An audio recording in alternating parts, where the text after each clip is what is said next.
Vous regardez Midi 1 TV Afrique, très heureux de vous retrouver pour ce nouveau numéro de votre émission Génération News, l'émission qui prend à cœur toutes les problématiques liées à la jeunesse. Au sommaire de cette émission, nous allons consacrer la première partie à la problématique liée à la mathématique. Est-elle une filière d'avenir sur le continent? En deuxième et dernière partie de cette émission, mes invités et moi, nous allons plancher sur la problématique de la littérature en Afrique. Quel avenir pour les jeunes écrivains en herbe? Et pour en parler aujourd'hui, j'ai l'immense plaisir de recevoir Ndeye Fatou. Vous êtes écrivaine. Ndeye Fatou, merci d'avoir répondu à notre invitation. Bonjour, je vous remercie Régis pour cette invitation. Et voilà, je suis heureuse et honorée d'être là. Et nous avons juste à côté de vous, nous avons Papis. Papis, vous êtes étudiant à l'UCAD en sciences économiques. Merci d'être là également parmi nous. Merci beaucoup de m'avoir invité à cette émission qui me permettra de m'exprimer par rapport à la science. Et nous avons de l'autre côté Tidiane. Tidiane, vous êtes dans le domaine de la statistique, étudiant à l'École nationale de la statistique et de l'analyse économique. Merci également d'être là parmi nous. Oui, merci vivement pour l'invitation. Donc voilà, comme vous m'avez déjà présenté, Pape Tidiane Gueye, élève en troisième année, étudiant en troisième année à l'ENSAE. Dakar, qui est une école très diversifiée en termes au vu des nationalités. Il y a 14 ou 15 nationalités d'Afrique. Voilà. On aura le temps en tout cas d'y revenir tout au long de cette émission. Et nous allons terminer avec Marie, Ndeye Marie. Vous êtes écrivaine et scientifique également. Merci d'être là parmi nous. Alors je suis très honorée d'être là et ravie de partager ce plateau avec mes collègues, très chers collègues. Et j'espère que l'émission sera très productive aujourd'hui. Alors, je le disais dans mon introduction, la première partie, elle sera consacrée aux mathématiques. Alors, sur le continent, le choix d'étudier les mathématiques est très souvent considéré comme le choix de s'enfermer dans une tour d'ivoire. Toutefois, si l'on regarde l'histoire sur le long terme, les mathématiques et la science ont constitué même la base de beaucoup de domaines, notamment dans tout ce qui tourne autour des satellites, dans le dispositif les dispositifs médicaux. Alors, dites-nous un petit peu pourquoi aujourd'hui c'est difficile pour les jeunes étudiants et élèves d'embrasser les mathématiques. On ressent comme on dirait une sorte de arithmophobie, Marie. Oui, c'est quelque chose qui est très présent autour du monde, pas seulement en Afrique, pas seulement au Sénégal. Il y a vraiment un sentiment d'incompréhension globale des mathématiques et du rapport entre les êtres humains et le reste, en tout cas les jeunes étudiants, les jeunes élèves avec les sciences en général et les mathématiques en particulier.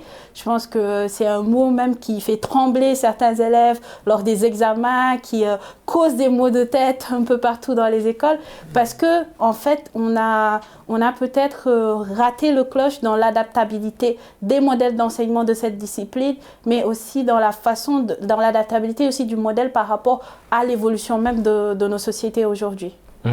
Papis, vous partagez le même avis que Marie. Il faut peut-être revoir la manière d'enseigner la mathématique dès le bas âge. Oui, effectivement, parce qu'il faut revoir cela. Donc, si on regarde du côté des professeurs, donc on peut dire que la façon dont les professeurs enseignent les mathématiques, il y a un peu un manque de pédagogie. Il faut que les professeurs puissent revoir leur façon de faire. Et aussi, on peut voir aussi du côté des parents qui n'encadrent pas les élèves pour ce qui concerne les mathématiques, parce que pour les mathématiques, il faut faire beaucoup plus d'exercices. Donc, il faut un travail à la maison, à la base, pour pouvoir exceller dans cette matière. Donc, en quelque sorte, il faut que les parents accompagnent les élèves dans la mathématique.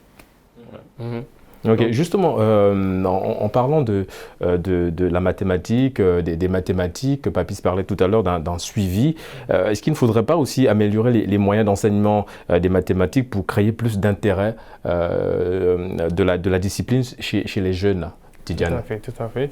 En fait, comme il l'a signalé pour le suivi, parce que les mathématiques, c'est un univers assez abstrait. Donc, pour que l'élève puisse s'imaginer les choses, un X qui renferme 2 tantôt, puis il renferme un 3. Donc, peut-être un professeur qui, par exemple, avait les moyens de pouvoir les montrer concrètement ce qu'est ce X qui prend un 2 ou bien un 3, ça pourrait aider les élèves à mieux appréhender la chose. Parce que les mathématiques, ce n'est pas quelque chose à parceriser, mais ce sont des choses à comprendre.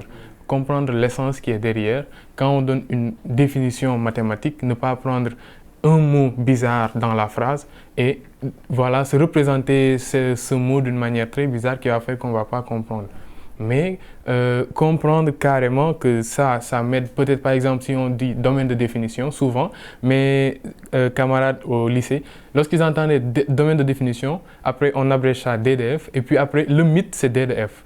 Quand ils entendent DDF, là ils fuient. Donc c'est un domaine de définition, tu te dis que voilà, c'est par exemple je pars en France, on me donne une carte, on me dit une carte de séjour, on me dit tu te limites ici, tu ne peux pas sortir de ce cadre. Donc, des explications de ce genre, ça pourrait peut-être aider et permettre les compréhensions.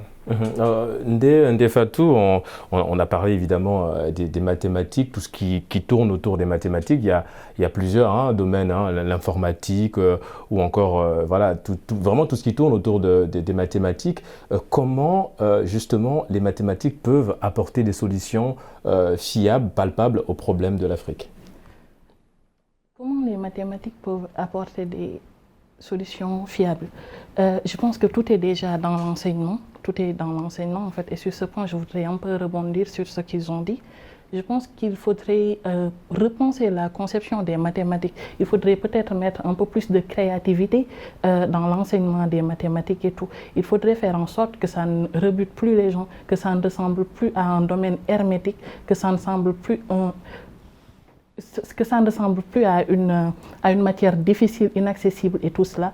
Donc je pense que déjà c'est cela qu'il faudrait régler d'abord, cette problématique, et après aller au-delà. Maintenant, les mathématiques sont à la base de tout. Donc les solutions viendront certainement en partie des mathématiciens dans l'élaboration des procédés, l'élaboration de solutions nouvelles. Il faudra beaucoup d'imagination quand même pour essayer un peu de faire face à tous ces problèmes. Évidemment, quand aujourd'hui on parle du réchauffement climatique, les mathématiques aussi derrière peuvent apporter des solutions pour essayer un petit peu d'y remédier. Marie, il y a également un constat qui est là, c'est que beaucoup, ceux qui embrassent en général les mathématiques ou les sciences finissent dans l'enseignement, mais très peu dans la recherche. Qu'est-ce qui peut expliquer cela?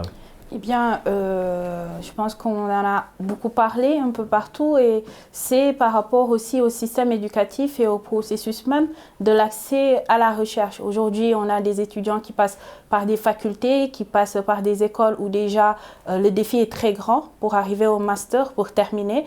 Et ensuite, la procédure d'accès au cycle de chercheur, au cycle de recherche, au doctorat est très très compliquée et très très longue. Donc, en dehors de ce processus-là, il y a déjà découragement total de l'accès à ces cycles de recherche. Il y a une pesanteur sociale derrière où on est obligé de passer à l'action, d'avoir un métier, etc. Donc, il y a vraiment, on revient à l'adaptabilité malheureusement du modèle. On revient à beaucoup de lacunes derrière qui n'encouragent pas, en tout cas, qui n'encouragent pas les étudiants à y aller.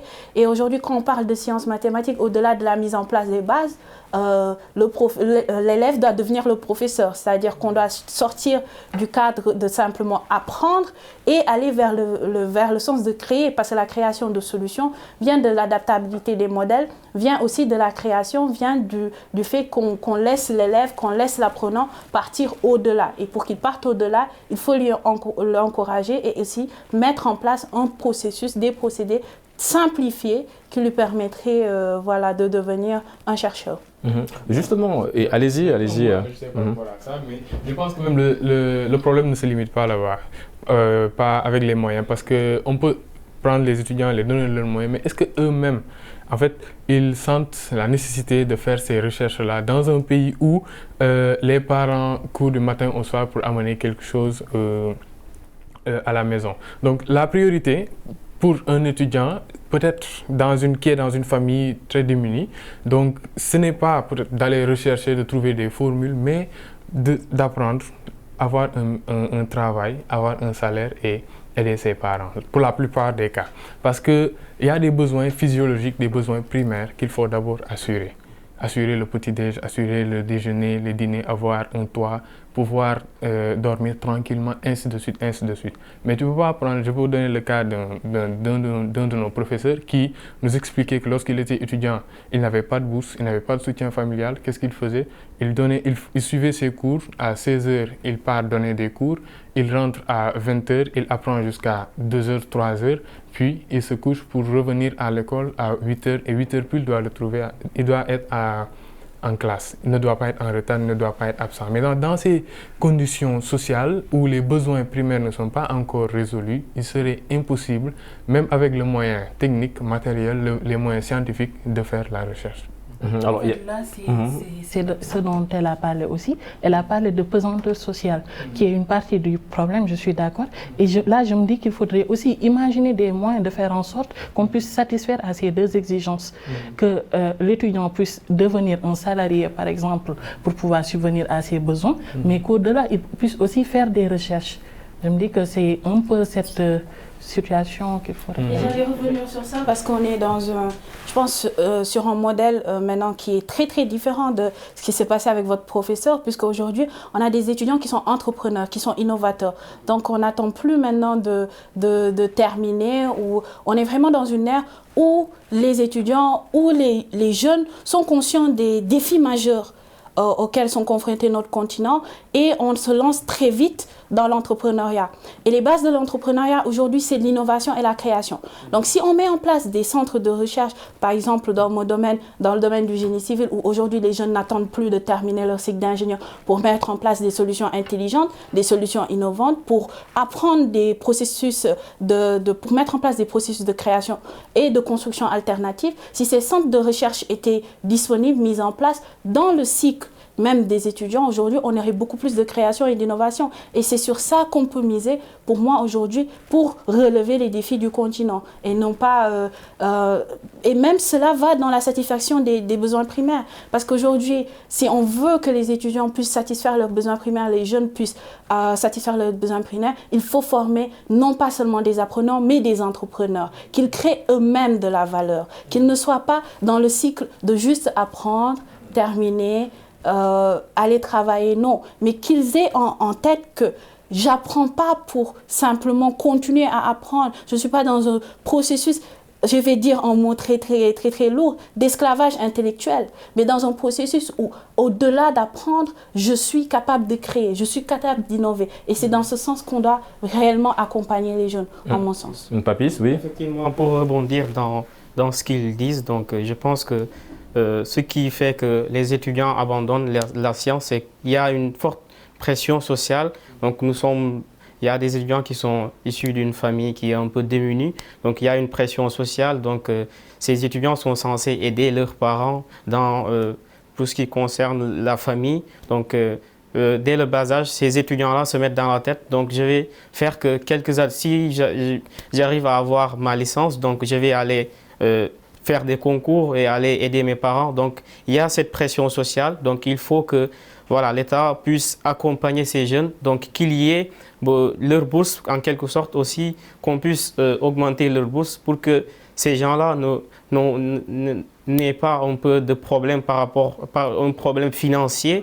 Donc, il faut régler ces problèmes pour canaliser ces étudiants pour qu'ils puissent poursuivre leurs études et exceller et pour pouvoir finir leurs études.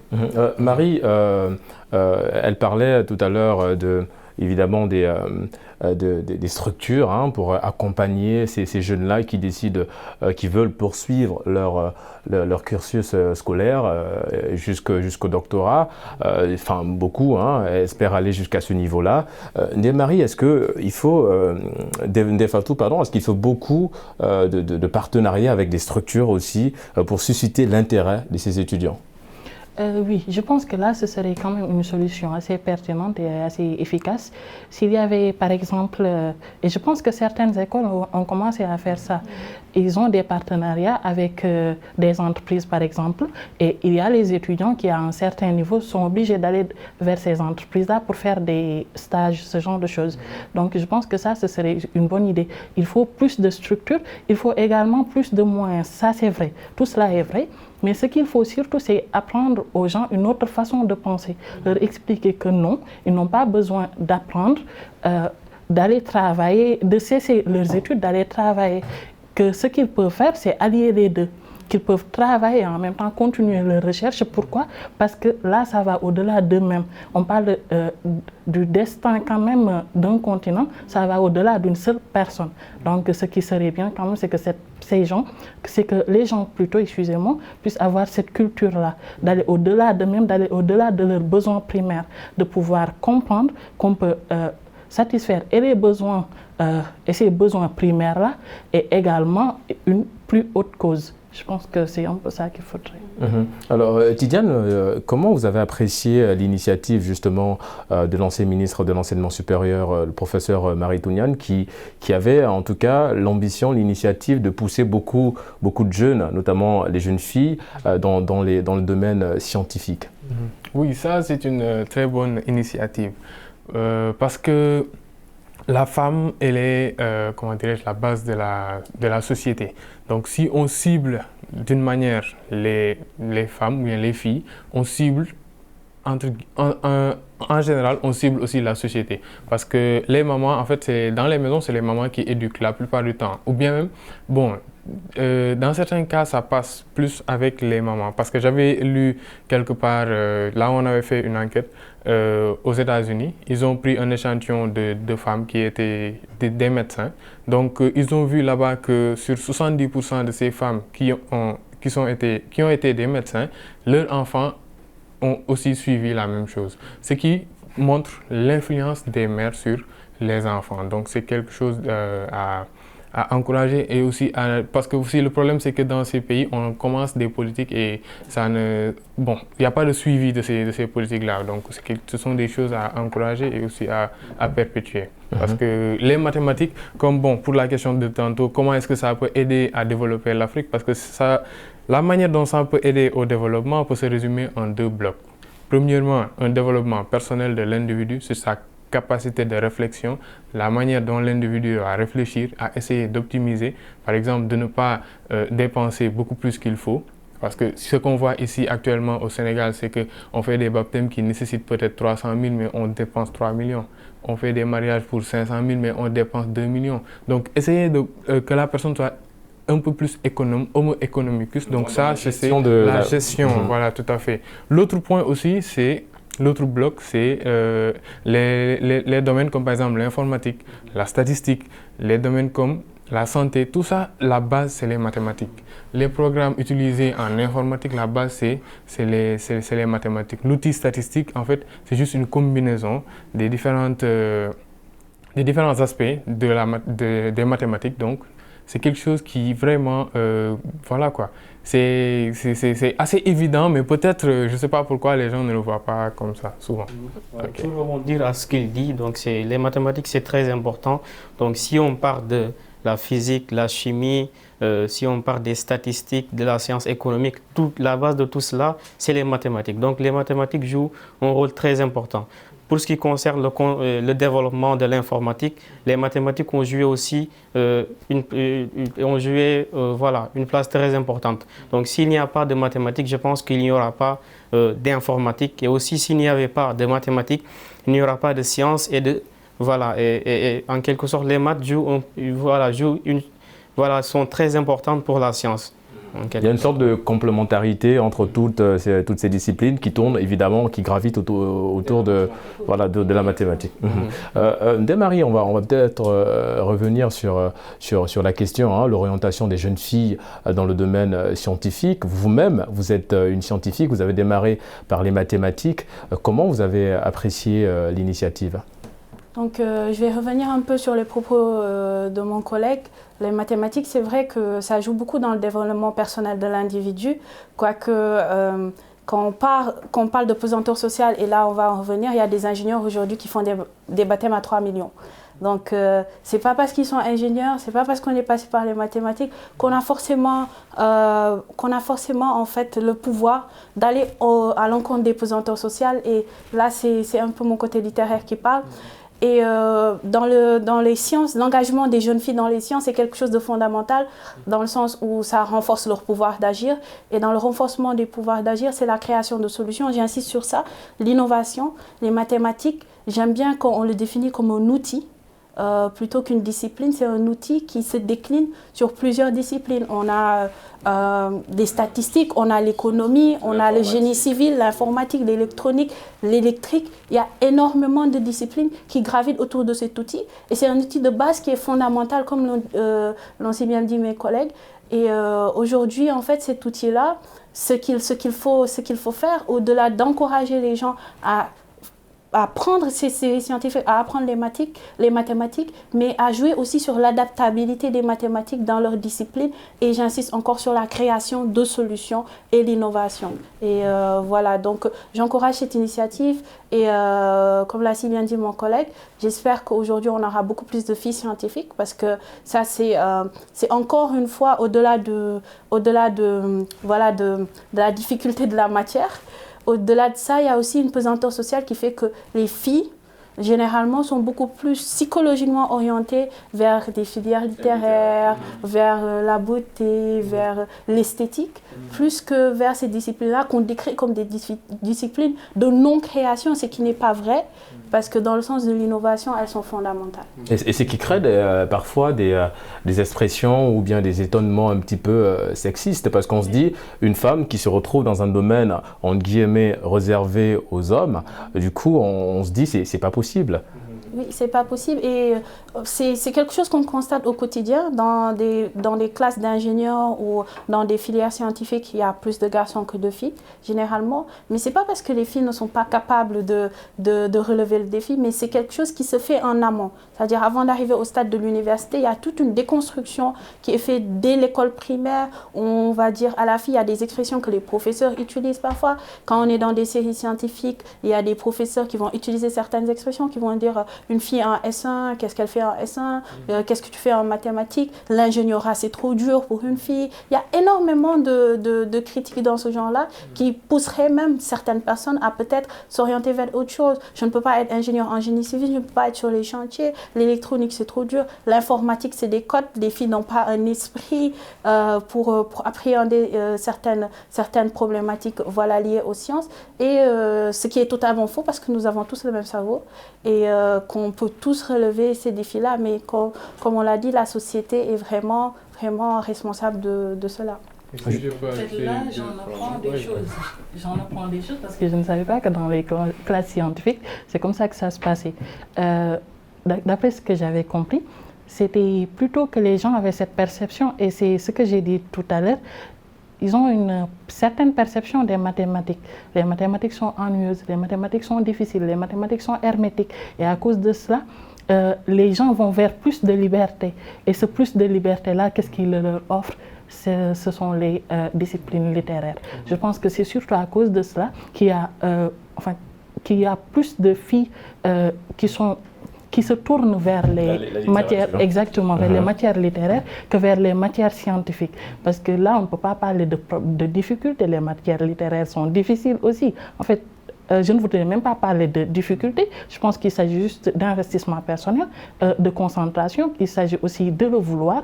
Et voilà, c'est tout. Oui, mais certainement. Mais dans certains domaines, là, il faut vraiment toucher du doigt le sexisme. Et quand je parle du sexisme, c'est par exemple au domaine de l'ingénieur, je vais venir dans mon domaine, le génie civil. Aujourd'hui, une femme en chantier, c'est comme un événement exceptionnel. C'est carrément, si vous n'êtes pas attaqué déjà par les maîtres de chantier, ce sont les ouvriers qui n'ont pas l'habitude de voir une femme dans ce type de domaine. Ce sera la même chose dans les femmes qui sont dans le domaine de l'informatique, il n'y en a pas énormément.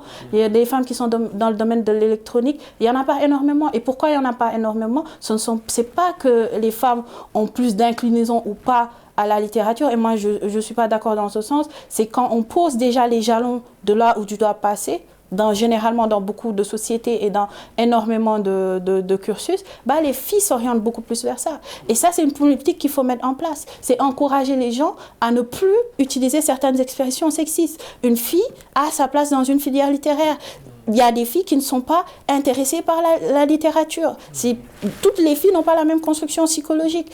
Et à partir de ce moment-là, il n'y a pas de filière féminine, il n'y a pas de filière masculine, il y a des filières pour tous. Et ce sexisme-là, il est réellement présent dans la science. Voilà. En quelques minutes, justement, avant de marquer la pause, okay. Donc, ce qu'on voit souvent, même juste sur ce qu'elle dit, dans les classes, si par exemple une fille fait quelque chose, en fait, le professeur, souvent, il prend référence à la fille, ou bien il dit au garçon, mais voyez, vous pouvez même pas faire ça, alors que la fille, alors qu'elle et les filles, bon, c'est comme si c'est quelque chose de particulier, alors que ça ne devrait pas. Ouais. Mais juste pour dire que aussi, là où les gens laissent les mathématiques à la base pour partir vers les... Pour la majeure partie des cas, pour la plupart des personnes qui le font, les raisons qu'ils me disent, ils disent que c'est parce que c'est plus facile. Parce que pour prendre la facilité, vraiment, je ne veux pas dire que les maths sont beaucoup plus compliquées parce que ça dépend des personnes, mais il y a une représentation qui est derrière le mythe des mathématiques, c'est ça qu'il faut lever. Exactement. Pour rebondir à ce qu'il dit, donc je pense que les mathématiques, c'est en quelque sorte une matière qui est un peu mythifiée. Donc les gens ont une haute perception de cette matière. Et quand ils vont entendre des X, ils sont un peu étonnés. Donc je pense que ce qui décourage aussi les filles à abandonner cette matière, c'est qu'il y a une pression sociale. Donc une fille qui cuisine, qui passe plus de temps à faire des choses qui ont un rapport avec le ménage, donc elle n'aura pas assez de temps pour s'exercer. Là aussi, il y a une pression qui est dans ce sens, qui décourage les filles à suivre les mathématiques. Scientifiques. Et voilà, et c'est l'heure pour nous de marquer une courte pause. On vous retrouve évidemment en deuxième partie de votre émission Génération News sur Medi 1 TV Afrique. Ne bougez surtout pas, à tout de suite.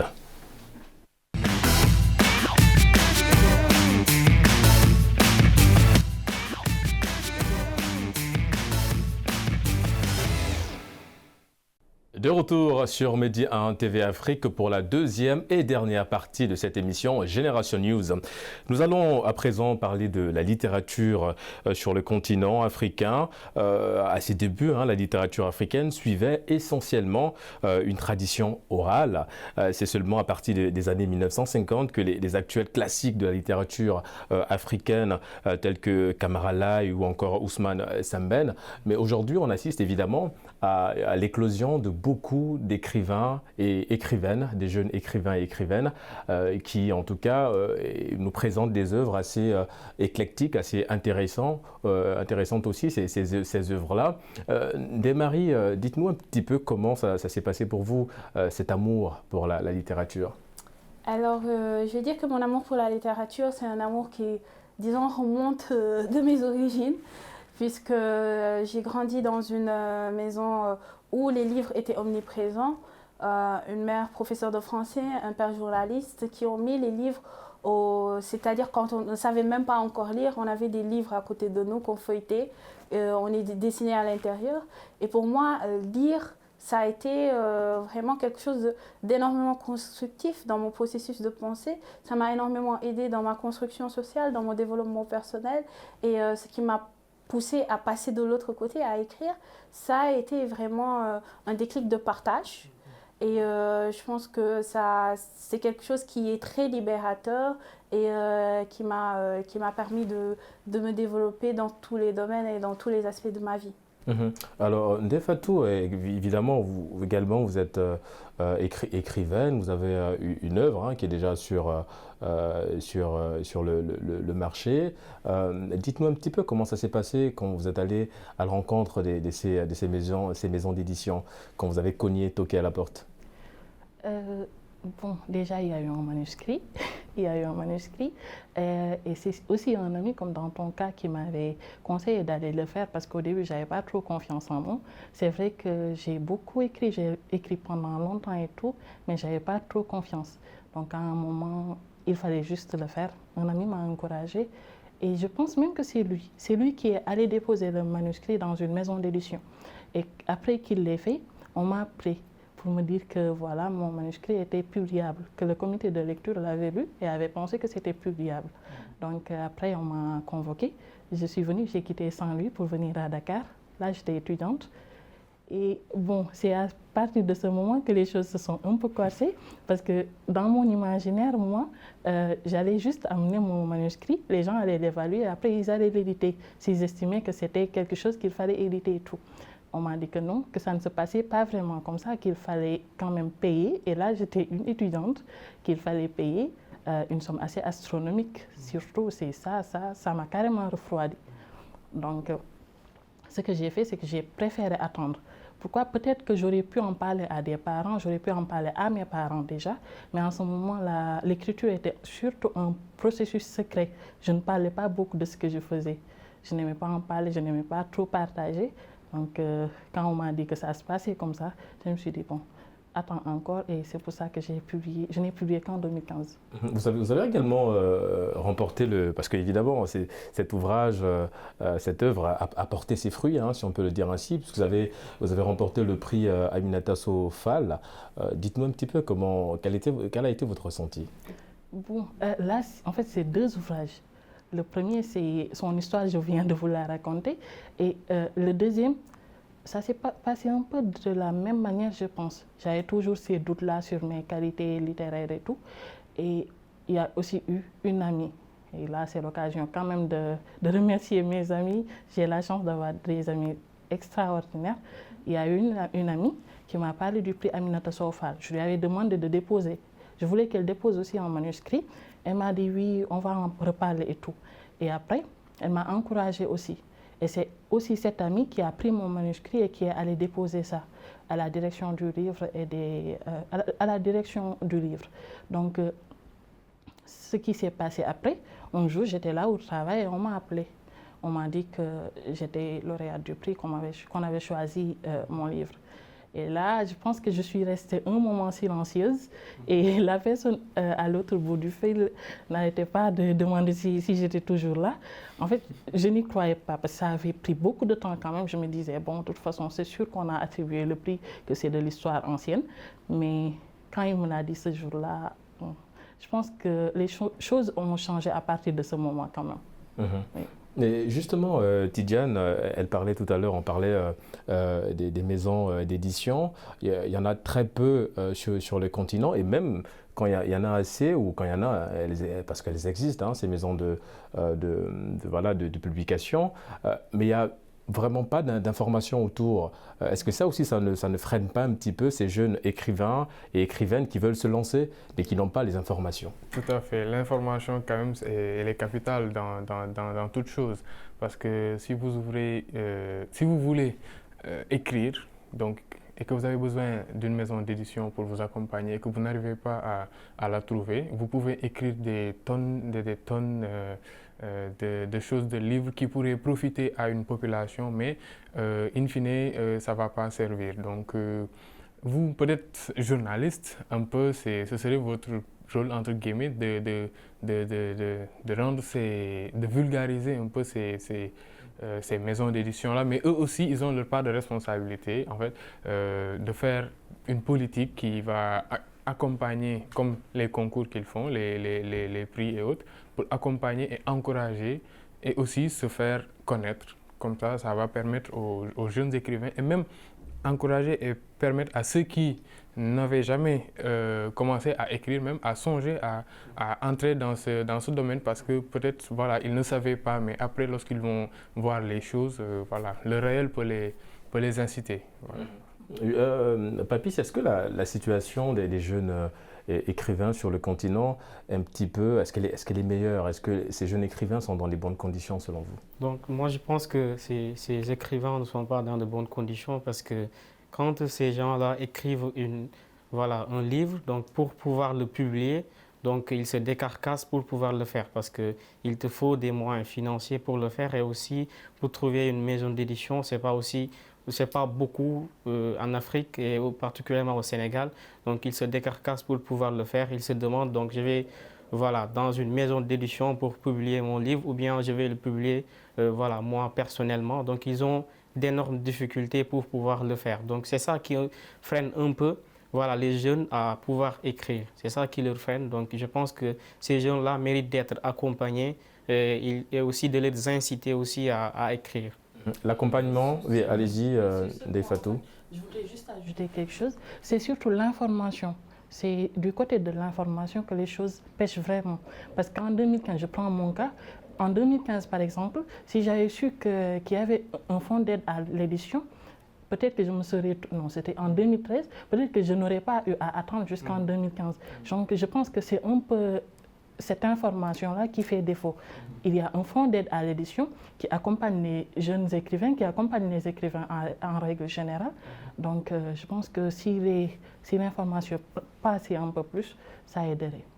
Juste, allez-y, Tidiane. Web, parce que bon, avec actuellement, chacun a un smartphone qui lui permet d'entrer sur WhatsApp, de discuter avec ses amis. Pourquoi pas une plateforme, une application mobile qui va regrouper les écrivains. Bon, voilà, quoi, là où ils vont passer les informations relativement au concours, et ainsi de suite. Mais vous avez une plateforme où vous échangez avec des écrivains, des jeunes écrivains et écrivaines. Oui, maintenant, oui. Maintenant, les choses en fait sont structurées de telle manière que tant qu'on n'est pas dedans, la plupart du temps, on risque de ne pas savoir grand-chose. C'est ça le problème. Avant, je ne savais absolument rien du monde de l'édition. C'est après, quand j'ai commencé à publier, surtout avec le prix Aminata Sofa, et là, en fait, tout à l'heure, j'ai dit que ça avait changé beaucoup de choses. Non seulement c'était un encouragement, parce que là, on vous dit allez-y, volez, vous pouvez essayer quand même. Et au-delà de cela, ça vous ouvre certaines portes. Là, on vous édite gratuitement. Donc, vous franchissez un pas et vous entrez carrément dans le monde de l'édition, dans le monde des livres sénégalais. Et c'est ça qui était bien parce qu'à partir de ce moment, j'ai pu comprendre un peu comment les choses se passaient. Et c'est ça le problème. Tant qu'on n'est pas vraiment dedans, on peut avoir des difficultés à comprendre comment les choses se passent. Et maintenant, heureusement qu'il y a des groupes, il y a le Cénacle des jeunes auteurs du Sénégal, par exemple, qui regroupe plutôt les jeunes auteurs du Sénégal et également des gens qui n'ont pas encore publié, mais qui voudraient bien le faire. Et l'information, ça permet un peu quand même de faire circuler l'information. Ça, c'est bien. Donc voilà, c'est un peu ça. Justement, Marie, avec toutes ces belles initiatives que Ndeye Fatou vient d'énumérer, est-ce qu'on peut parler d'un avenir radieux pour les jeunes écrivains sur le continent ? Alors, moi, je pense, je vais amener la question dans un autre sens. Je pense que l'âge d'or du livre africain est en déclin, dans le sens où on a eu de très grands écrivains, on a eu un âge de la littérature qui était vraiment beaucoup plus... la littérature était beaucoup plus mise en avant et surtout, paradoxalement, les moyens de communication étaient moindres, mais l'accompagnement était plus grand.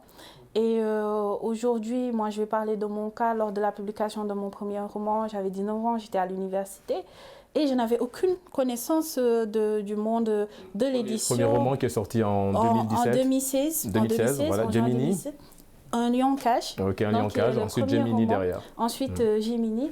Donc je pense que nos histoires sont un peu similaires parce qu'à la publication de mon premier roman, j'ai reçu le Grand Prix de la Première Dame pour la promotion de la littérature féminine. J'ai quitté l'université, comme je l'ai expliqué, avec un manuscrit que je ne souhaitais pas publier et qui ensuite, grâce à l'aide d'un ami, j'ai découvert par hasard, je vais bien dire par hasard, la maison d'édition L'Harmattan, où j'ai publié mon premier roman. Mais bien sûr, ça a un coût et ce coût a été assuré par mes proches, par mes parents qui sont amoureux certes de la littérature. Mais je trouvais aussi que... ça remettait en cause l'accessibilité de ce monde-là, puisque aujourd'hui, je me mets à la place de jeunes qui n'auraient peut-être pas cet accompagnement-là. Comment ils feraient? Ils attendraient peut-être 2 ans, comme toi tu l'as fait, ou ils ne le publieraient jamais. Et mon second roman qui a été financé, donc gratuit grâce à ce prix-là, ça a été pour moi comme une bouffée d'oxygène parce que assurer encore un autre coût de publication, c'est quelque chose qui est très très difficile. Et je pense que c'est quelque chose qu'il faut remettre en cause dans le sens où si on parle de littérature et de liberté de création, on a aussi une liberté de publication qui doit être mise en place. C'est-à-dire que n'importe quel jeune qui aurait le talent d'écrire ne devrait pas se buter à la barrière financière pour mettre en place son œuvre, pour publier, pour partager ses pensées. Et aujourd'hui, c'est un grand débat, puisque nous avons nous avons en tête des exemples comme Léopold Sédar Senghor, comme Aimé Césaire, comme Aminata Soufal, comme Mariam Abba.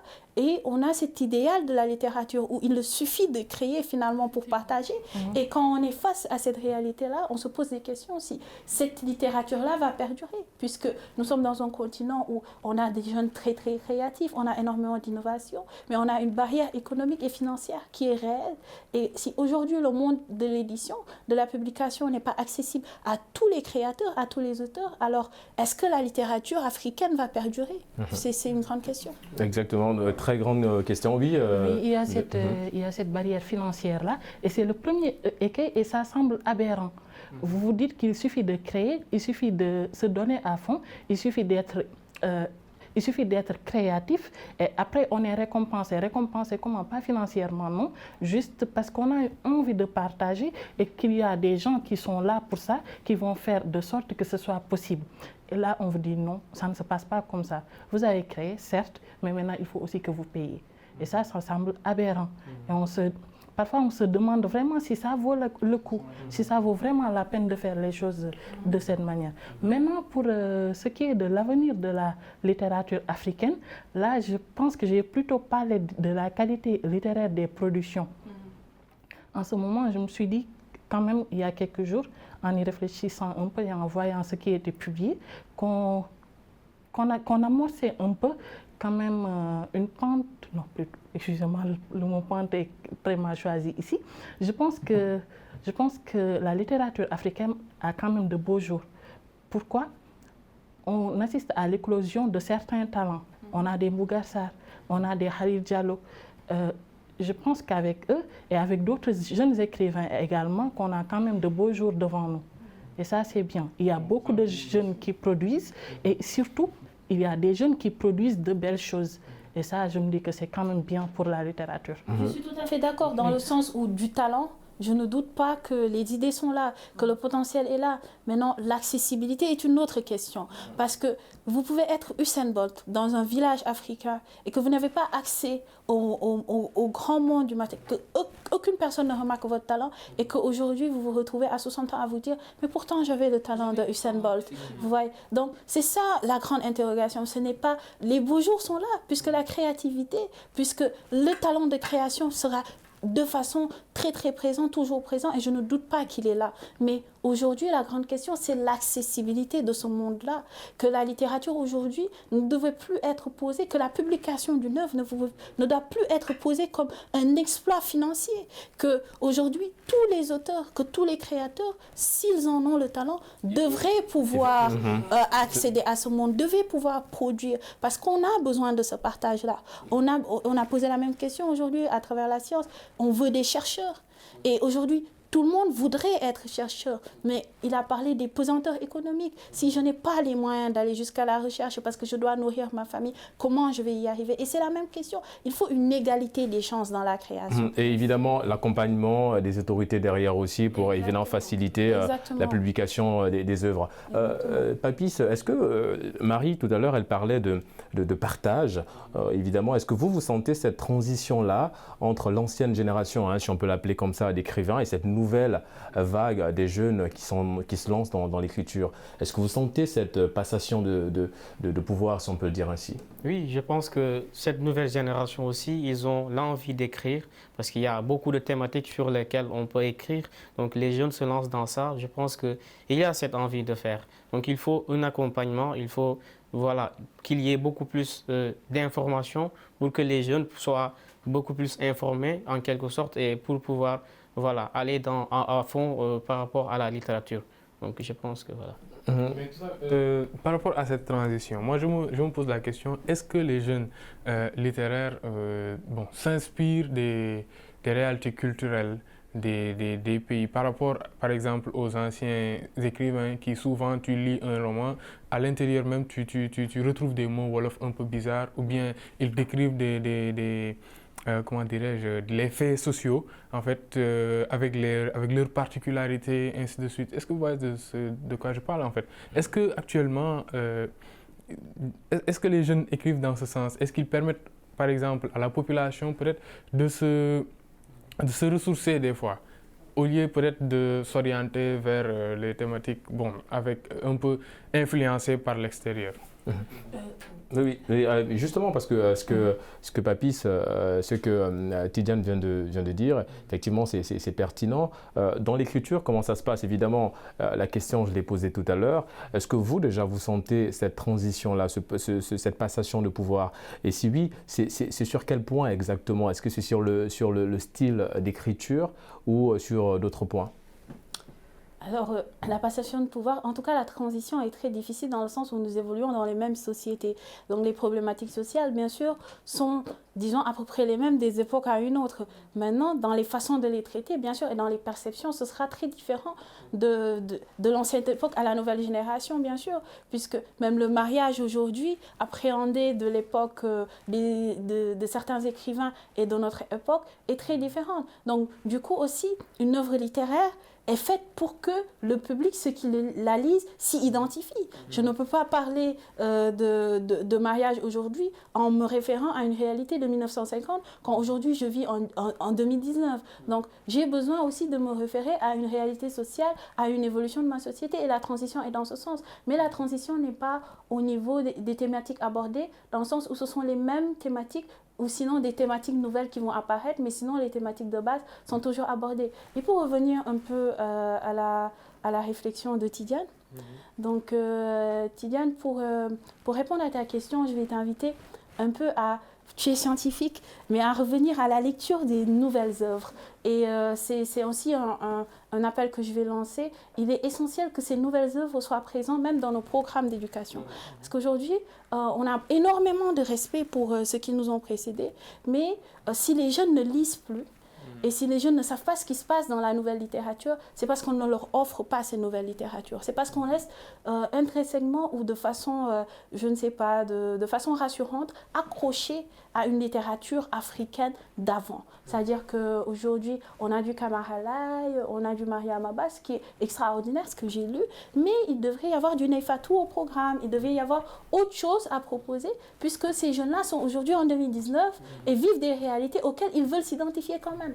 Et il y a beaucoup de... Et pour en parler, moi personnellement, j'échange sur Facebook, sur Instagram, j'échange également, je vais dans certaines écoles, dans des tournées littéraires, etc. Et c'est les mêmes interrogations que les élèves me posent. Pourquoi on ne lit pas? Pourquoi on ne sait pas ce que vous faites? C'est parce qu'on a aujourd'hui des œuvres qui sont au programme auxquelles on ne s'identifie pas. Donc il faut plus, voilà. C'est ça, il faut plus des œuvres voilà. d'Inde Fatou, d'Inde voilà. Marie dans les programmes scolaires. Proposer, et c'est une demande aussi même des professeurs qui aujourd'hui, en dehors des œuvres au programme, proposent aux élèves d'autres œuvres. J'ai rencontré des professeurs qui avaient en main un Lyon-Cage, qui avaient en main un Gemini, et qui me disent par rapport aux problématiques, et je vais en revenir, on ne se base pas sur des problématiques qui ne sont pas dans notre réalité. Puisque comme l'a dit Neifatou, les œuvres sont en réalité une partie de nous. Les œuvres, c'est nous. Qu'on le dise ou pas, c'est une partie de nous, c'est notre réalité, c'est notre vécu, c'est notre sensibilité et c'est ce qu'on traduit à travers ces œuvres-là. Les œuvres, c'est nous, en parlant de nous justement, Papis, évidemment l'écriture ce n'est pas qu'une affaire des littéraires, les scientifiques aussi, vous êtes tentés par l'écriture.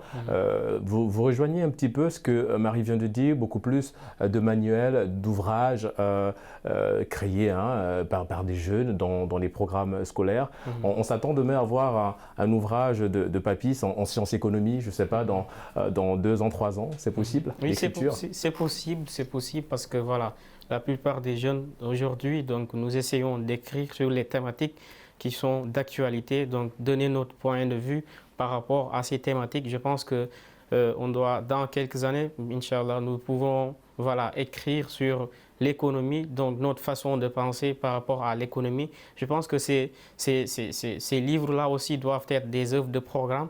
Donc il faut que nous soyons aussi dans notre génération. Donc c'est la génération des 1950. Donc c'est une bonne génération, mais il faut aussi que nous aussi dans cette génération qu'on puisse contribuer aussi au développement littéraire. Voilà. Je pense que dans quelques années, nous allons essayer d'écrire par rapport aux thématiques qui touchent l'économie et aussi dans d'autres secteurs. Alors, Tidiane, oui, allez-y. Bon, pour avancer dans le débat, parce que en fait, ce qu'on constate généralement dans nos pays, c'est qu'en fait, au moment où, à l'échelle internationale, on parle d'une possibilité de récession pour l'année 2020, ainsi de suite, ici au Sénégal, par exemple, on prend des sujets, bon, si vous pouvez m'excuser du terme, assez banal, quoi, en fait. On parle de gourde du nay ou bien gourde de fay nay, ainsi de suite. Genre, on dit que les filles font du maran, les filles ne font pas du maran. Genre, c'est pas des choses qui nous permettent d'avancer.